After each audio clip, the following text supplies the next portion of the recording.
Aisyah Mahatma Syakwila Brahmasari Putri dari kelas 9F nomor absen 2. Andina Dewi, nomor absen 4 dari kelas 9F. Kirana Tilia Setiarso dari kelas 9F nomor absen 18. Sinwa Saputra, nomor absen 30 dari kelas 9F. ASEAN Free Trade Area atau AFTA adalah kesepakatan yang dibentuk oleh negara-negara ASEAN untuk menciptakan suatu zona perdagangan bebas yang didirikan pada tanggal 28 Januari 1992 di Singapura pada saat berlangsungnya konferensi tingkat tinggi atau KTT ASEAN keempat. Negara yang menjadi anggota AFTA awal mulanya berjumlah 6, yakni diantaranya Thailand, Indonesia, Malaysia, Singapura, Filipina, dan Brunei Darussalam. Namun seiring berjalannya waktu, jumlah anggota pun bertambah. Negara Vietnam bergabung pada tahun 1995, Myanmar dan Laos pada tahun 1997, dan juga Kamboja pada tahun 1999. Pada akhirnya AFTA berjumlah 10 anggota.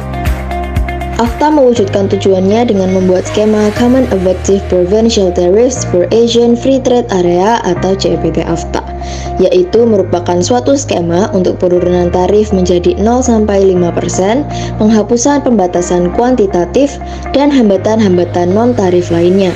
Perkembangan terakhir yang terkait dengan AFTA adalah adanya kesepakatan untuk menghapuskan semua bea masuk impor barang bagi Brunei Darussalam pada tahun 2010, bagi Kamboja, Laos, Myanmar, dan Vietnam pada tahun 2015, serta negara lainnya seperti Indonesia, Malaysia, Filipina, Singapura, dan Thailand.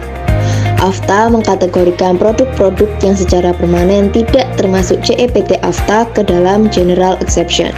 Hal ini dilakukan karena alasan keamanan sosial keselamatan, kesehatan bagi manusia, binatang, dan tumbuhan, serta untuk melestarikan objek-objek arkeologi dan budaya. Indonesia sendiri mengkategorikan kelompok produk senjata dan amunisi, minuman beralkohol, dan 68 pos tarif lainnya sebagai General Exception.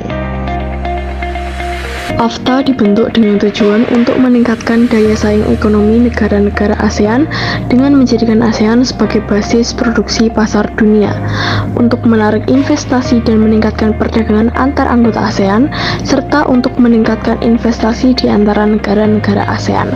AFTA memberikan manfaat bagi para anggotanya, antara lain perdagangan bebas antar dua negara akan membuat negara yang memiliki keunggulan komparatif lebih efisien dalam memproduksi barang, memberikan kemudahan kepada negara-negara ASEAN untuk memasarkan produk-produk mereka di pasar ASEAN, meningkatkan volume perdagangan antar negara ASEAN secara signifikan, serta meningkatkan ekspor negara-negara ASEAN. Indonesia sendiri juga merasakan keuntungan yang diraih saat bergabung dengan AFTA, yaitu peluang pemasaran barang ke ASEAN akan jauh lebih besar dan akan meningkatkan pendapatan penduduk Indonesia. Biaya produksi akan lebih murah dan Indonesia akan mendapatkan keuntungan yang besar karena rata-rata produknya adalah impor. Pilihan pembeli akan menjadi lebih variatif, lalu kerjasama dalam menjalankan bisnis semakin terbuka dengan beraliansi dengan pelaku bisnis di negara anggota ASEAN. Namun, selain segala keuntungan dan manfaat yang diperoleh, AFTA juga menimbulkan berbagai masalah. Contohnya adalah dapat mematikan produksi dalam negeri apabila tidak bisa bersaing dengan produk luar negeri dan memunculkan sifat konsumerisme. Dalam lingkup ASEAN, AFTA menimbulkan persaingan perdagangan di antara negara-negara ASEAN.